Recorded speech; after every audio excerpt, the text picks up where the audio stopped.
Quando lemos os relatos bíblicos e encontramos Jesus em oração, a primeira imagem que vem à mente é a de um homem se dirigindo ao Deus do Antigo Testamento, aquele que criou o mundo em 6 dias e descansou no sétimo, o Yahvé dos exércitos, o Senhor dos exércitos celestiais. Essa é a ideia que nos foi transmitida desde a infância, reforçada nos bancos das igrejas e apresentada como a base inquestionável da fé cristã. É sobre esse alicerce que se ergueu não apenas a teologia, mas toda a compreensão ocidental do divino. No entanto, há um detalhe crucial que passa despercebido, um equívoco tão profundo que, ao ser revelado, transforma por completo a maneira como entendemos não só a espiritualidade, mas a própria realidade. Jesus nunca se dirigiu a Deus da forma como imaginamos. Ele não orava ao Criador, ao legislador do universo material, ao ser que muitos acreditam governar os destinos humanos. O que ele buscava era algo além, a monada, a fonte primordial que existe antes e acima do próprio Deus Criador. Essa distinção não é apenas uma questão teológica abstrata, ela redefine a física da nossa relação com o sagrado. Explica por que tantas preces parecem ecoar no vazio, por que mesmo nos momentos de maior devoção sentimos uma desconexão sutil, quase imperceptível. Revela por que as instituições religiosas insistem em medo e submissão, enquanto Jesus falava em amor e poder. Nas próximas horas, vamos desmontar 2 milênios de interpretações distorcidas. Vamos reconstruir a cosmologia original do Nazareno, aquela que foi suprimida, apagada e substituída por uma narrativa mais conveniente. E, acima de tudo, vou mostrar como orar da maneira que Jesus realmente orava, não como um servo suplicando favores a um soberano distante, mas como uma consciência que reconhece sua própria essência no oceano infinito da existência. Não se trata de especulação mística nem de uma nova teoria espiritual. É uma análise minuciosa dos textos originais, dos evangelhos gnósticos escondidos por séculos e dos mecanismos ocultos da consciência. Vamos desvendar o que a história tentou enterrar. Para compreender a dimensão desse segredo, precisamos começar pela linguagem. As palavras não são apenas símbolos, elas são o código que estrutura a realidade. Quando mudamos uma palavra, alteramos a frequência do que ela representa.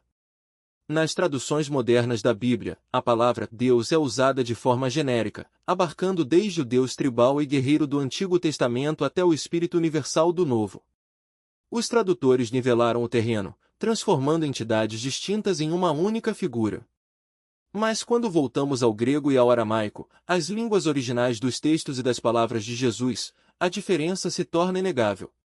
Os fariseus, quando falavam de Deus, usavam termos associados a Yahvé ou El Shaddai, o legislador, o juiz, o governante deste mundo. O Deus que exige sacrifícios, que se ira, que se arrepende de ter criado a humanidade. Mas Jesus, em suas orações, empregava uma palavra radicalmente diferente, Abba. A maioria dos cristãos aprende que Abba significa simplesmente papai ou pai, em um sentido afetivo e familiar. É comum ouvir que essa palavra demonstra a intimidade de Jesus com Yahvé. No entanto, essa é uma simplificação deliberada, feita para ocultar a verdade. Na tradição mística aramaica, Abba não se refere apenas a um pai biológico, mas à fonte de origem, ao princípio gerador, ao útero silencioso da consciência de onde tudo emerge. Não é um termo de relação, mas de identificação. Quando Jesus dizia Abba, não estava se dirigindo a um ser separado no céu, estava vibrando a frequência da fonte dentro de si mesmo. Além disso, nos textos gnósticos descobertos em Nag Hammadi em 1945, documentos escondidos por mais de 1.600 anos para escapar da destruição promovida pela Igreja, Jesus faz uma distinção clara entre o Pai da Verdade e o Deus deste mundo. No Evangelho de Judas, há uma cena perturbadora, daquelas que as instituições religiosas prefeririam que nunca tivessem vindo à luz. Os discípulos estão reunidos, orando a Deus durante a Eucaristia, agradecendo pelo pão. Jesus entra e começa a rir.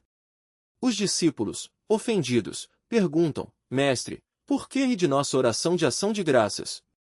Estamos fazendo o que é certo. E Jesus responde, não rio de vocês. Vocês não fazem isso por vontade própria, mas porque é assim que o seu Deus será louvado. Note o D minúsculo em Deus. Em seguida, ele diz, em verdade vos digo, nenhuma geração dentre os que estão entre vocês me conhecerá. Os discípulos, indignados, retrucam: Nós te conhecemos. Tu és o Filho do nosso Deus. E Jesus repete: Como me conhecem? Em verdade vos digo, nenhuma geração dentre os que estão entre vocês me conhecerá. Por quê? Porque eles estavam orando ao demiurgo, ao arquiteto da ilusão. Estavam se dirigindo ao Criador da matriz, enquanto Jesus vinha da monada, do pleroma, a plenitude que existe fora da simulação. Ele riu porque viu seus seguidores adorando o carcereiro em vez do libertador. Essa é a essência da cosmologia agnóstica. Sem esse mapa, estamos perdidos no território. Na visão dos primeiros cristãos, antes que Roma impusesse sua versão oficial, a realidade era estruturada em camadas. No topo absoluto está a monada, o uno, o espírito invisível e inefável. A monada não é ele nem ela, é puro potencial, o silêncio que precede o som, a página em branco onde o desenho será traçado. Ela é perfeita, completa e imóvel. Não precisa de nada, não deseja adoração. O oceano exige que os peixes o reverenciem? Não. O oceano simplesmente os sustenta. A monada é o fundamento de todo o ser. Dela emana o pleroma, um reino de éons e arquétipos de alta frequência, de luz e pensamento puro. Mas então ocorreu um acidente cósmico. Um dos éons, Sofia, a sabedoria, tentou criar sem o equilíbrio de seu par. Desse desequilíbrio nasceu um ser de sombra, de ignorância, e Aldabaoth, o demiurgo. Ele veio ao mundo na escuridão, incapaz de enxergar o pleroma ou a monada. Ao seu redor, só havia o vazio, e ele, vendo apenas a si mesmo, enlouqueceu. Declarou: Eu sou Deus, e não há outro Deus além de mim. Criou o mundo material, os arcontes, seus governantes, as leis da física, o ciclo de morte e renascimento, a cadeia alimentar, o sofrimento.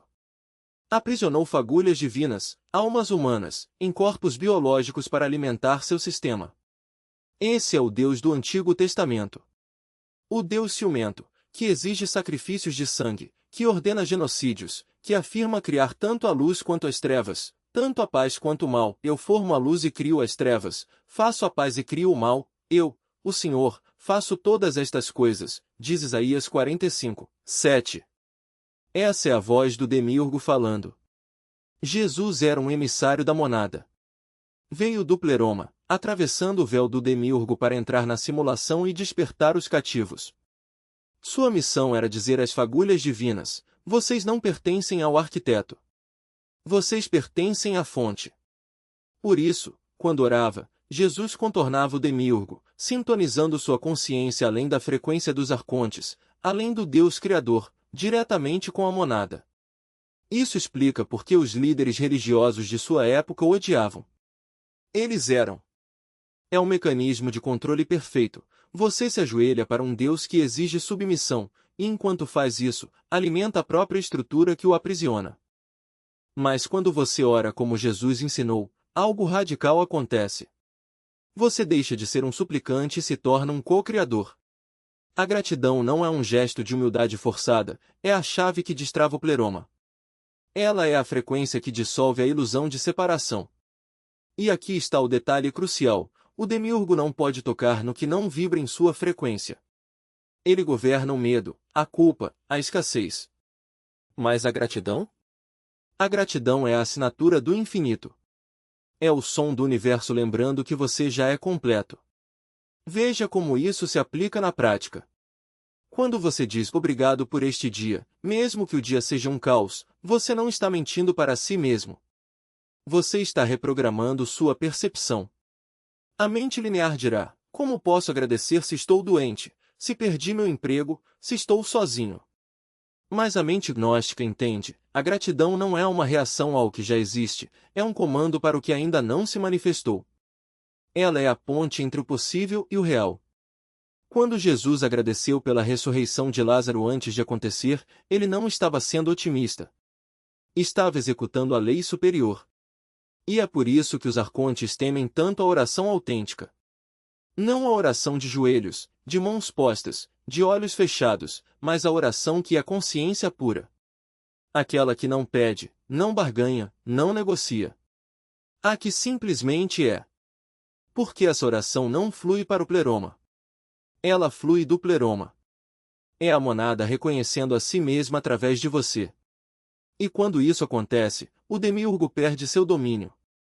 Ele não pode governar o que já se lembra de sua origem. Mas há um obstáculo, o ego. O ego é o administrador local do demiurgo, seu agente dentro de você. Ele é o guardião da ilusão, o zelador da separação. Quando você tenta orar a partir da monada, o ego entra em pânico. Isso é arrogância. Você não é Deus. Quem você pensa que é? Ele sussurra dúvidas, inválida sua conexão, distorce a verdade. Porque o ego sabe, se você despertar, ele deixa de existir. Sua sobrevivência depende da sua crença na pequenez. Por isso, Jesus não disse ore e peça. Ele disse ore e acredite que já recebeu. A diferença é sutil, mas revolucionária. Pedir é reconhecer falta. Acreditar que já recebeu é ser a plenitude. E o universo não responde ao que você diz, responde ao que você é.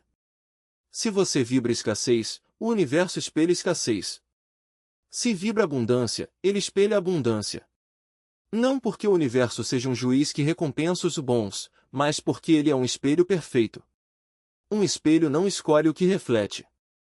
Ele simplesmente reflete. Então, como aplicar isso hoje? Comece observando suas orações. Quantas delas são pedidos? Quantas são reconhecimentos? Quando você diz Deus, me ajude, está declarando sua impotência. Quando diz eu sou guiado pela luz, está declarando sua divindade. A primeira frase alimenta o sistema. A segunda o desmonta. E aqui está o paradoxo: quanto mais você se alinha com a monada, menos precisa orar. Porque a oração, no sentido tradicional, é um remédio para a separação. Mas quando a separação deixa de existir, a oração se torna respiração. Você não precisa pedir ar. Você simplesmente respira. Da mesma forma, quando você se lembra de quem é, não precisa pedir amor, paz ou abundância. Você é amor, paz, abundância. A oração, então, deixa de ser um ato e se torna um estado de ser. Isso explica por que os místicos de todas as tradições descrevem a mesma experiência, a dissolução do eu na unidade. Não é que eles encontraram Deus. É que eles deixaram de acreditar que alguma vez estiveram separados. E quando essa crença cai, o demiurgo perde seu poder. Porque o demiurgo não é um ser externo. Ele é a crença em um Deus externo. Ele é a sombra projetada pela mente que esqueceu sua origem. Portanto, a próxima vez que você orar, pergunte-se: estou falando com um Deus lá fora, ou estou lembrando ao Deus aqui dentro? Porque a verdadeira oração não é um diálogo. É um despertar. E cada vez que você escolhe a gratidão em vez do medo, a confiança em vez da dúvida, você está desativando um fragmento da Matrix. Você está, literalmente, desprogramando o demiurgo. E isso, no fim das contas, é a maior heresia de todas. Porque não há maior ameaça ao sistema do que um ser humano que se lembra de que nunca precisou de permissão para ser livre. Curvar-se em súplica. Você não se ajoelha diante de um espelho partido, esperando que ele reflita algo além de sua própria imagem distorcida. A oração monádica não é um pedido, é um reconhecimento. Você não está clamando por um favor divino, está ativando uma frequência que já vibra dentro de você, como um diapasão esquecido que, de repente, ressoa com a nota certa. E aqui está o paradoxo: quanto mais você busca fora, mais se afasta do dentro. A imagem que você projeta no altar, no templo, na escritura sagrada, não passa de um eco do que já existe em seu próprio peito. O demiurgo precisa que você acredite que a salvação está em algum lugar além, no céu, no sacerdote, no sacramento, no livro, porque, enquanto você olha para cima, ele mantém o controle do que está embaixo. Mas o reino não está no além. Está no aquém. No átomo que dança no vazio, no suspiro entre uma respiração e outra, no instante em que você percebe que nunca esteve separado. Jesus não veio para fundar uma religião. Ele veio para desmantelar uma. Cada milagre que realizou, a multiplicação dos pães, a cura dos enfermos, a ressurreição de Lázaro, não era um espetáculo de poder, mas uma demonstração de código. Ele estava mostrando que a matéria não é sólida, que o tempo não é linear, que a escassez é uma ilusão programada. Quando disse o reino de Deus está dentro de vós, não estava fazendo uma metáfora poética. Estava entregando um manual de instruções para desativar o sistema. E o que a igreja fez com esse manual? Reescreveu, transformou dentro em fora, o agora em depois, o você em ele. Criou intermediários, sacramentos, dogmas, camadas e mais camadas de burocracia espiritual para garantir que ninguém chegasse à fonte sem passar pelo caixa. Porque um povo que descobre sua própria divindade é um povo que não precisa de pastores. E um povo sem pastores é um povo livre. Mas a liberdade assusta. A liberdade exige responsabilidade. E o demiurgo sabe disso. Por isso, ele vende a ilusão da impotência. Você é pequeno. Você é pecador. Você precisa de nós. Ele não quer que você se lembre de que, no fundo, você é o programador, não o programa. Que a realidade que você vê é um software rodando em uma hardware muito mais vasta. Que cada vez que você escolhe o medo, está atualizando o sistema operacional da escravidão. E cada vez que escolhe a confiança, está fazendo um rollback para a versão original, aquela em que você era inteiro. O protocolo monádico de 7 dias não é um ritual mágico. É um debugging espiritual. No primeiro dia, você remove as etiquetas tóxicas. No segundo, identifica os malvares emocionais. No terceiro, reescreve seu selfie com a linguagem do eu sou. No quarto, ativa a realidade pela gratidão. No quinto, alinha sua vontade com o fluxo. No sexto, corta os laços que o prendem ao passado. E no sétimo, você finalmente se reconecta ao mainframe, não como um usuário, mas como o administrador. E quando você retorna dessa imersão, algo muda. Não são os eventos externos que se transformam de imediato, é a sua percepção deles. O trânsito continua caótico, as contas continuam chegando, as pessoas continuam agindo de forma egóica. Mas agora você vê através do jogo. Você percebe que o caos é apenas um script mal escrito, e que você tem o poder de editar as linhas. A escassez se revela como uma crença coletiva, não como uma lei cósmica. A doença se mostra como um desequilíbrio energético, não como uma sentença. E a morte? A morte é apenas o log-out de uma sessão, não o fim do jogador. A pergunta que resta não é como faço para ser salvo, mas como faço para me lembrar de que nunca estive perdido. A resposta está no silêncio. Não no silêncio dos templos, mas no silêncio que existe entre seus pensamentos, aquele instante fugaz em que você toca a eternidade. É ali que o demiurgo não pode alcançá-lo. Porque o demiurgo se alimenta de palavras, de dogmas, de medos. Mas o monádico é puro ser. E o ser não precisa de explicações. Então, da próxima vez que sentir o impulso de rezar, não comece com por favor. Comece com eu sou. Não peça perdão por existir. Reconheça que sua existência já é a resposta. Não implore por amor. Lembre-se de que você é o amor. Não suplique por cura. Afirme que você é a cura. Porque a oração não é um diálogo com o divino, é o momento em que você percebe que nunca houve separação. E quando essa percepção se tornar constante, algo extraordinário acontece. Você deixa de ser um personagem no sonho do demiurgo e se torna o sonhador. Você acorda dentro do sonho. E, de repente, o que antes parecia uma prisão se revela como um playground. As regras que você acreditava serem absolutas se mostram como sugestões. E a vida, que antes era uma luta, se transforma em uma dança. Jesus chamou isso de vida eterna. Os gnósticos chamaram de gnose. Os místicos chamaram de união. Mas o nome não importa. O que importa é que, quando você toca essa frequência, algo em você se quebra, não para te destruir, mas para te lembrar de que você nunca foi o vaso. Você sempre foi o vinho. Você não precisa de palavras. Precisa de ressonância. A monada escuta não porque você formulou um pedido perfeito, mas porque ela já é você, e você já é ela. Não há separação entre quem pede e quem concede, entre quem busca e quem é encontrado. O que você chama de silêncio é apenas o espaço onde a resposta já vibra, esperando que você pare de nomear as coisas para simplesmente senti-las. Quando a mente se aquieta, o que resta não é vazio, mas uma presença tão densa que as palavras se dissolvem como açúcar na água.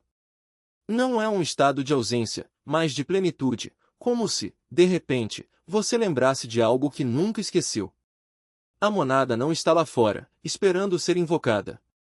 Ela está no ritmo da sua respiração, no intervalo entre um pensamento e outro, na quietude que antecede o sono e no instante em que você acorda antes de se lembrar de quem é.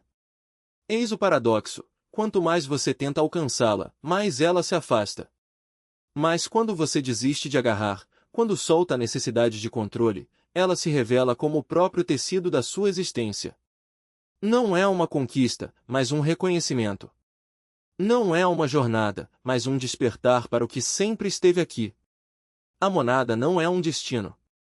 É o caminho que você já percorre, mesmo sem saber.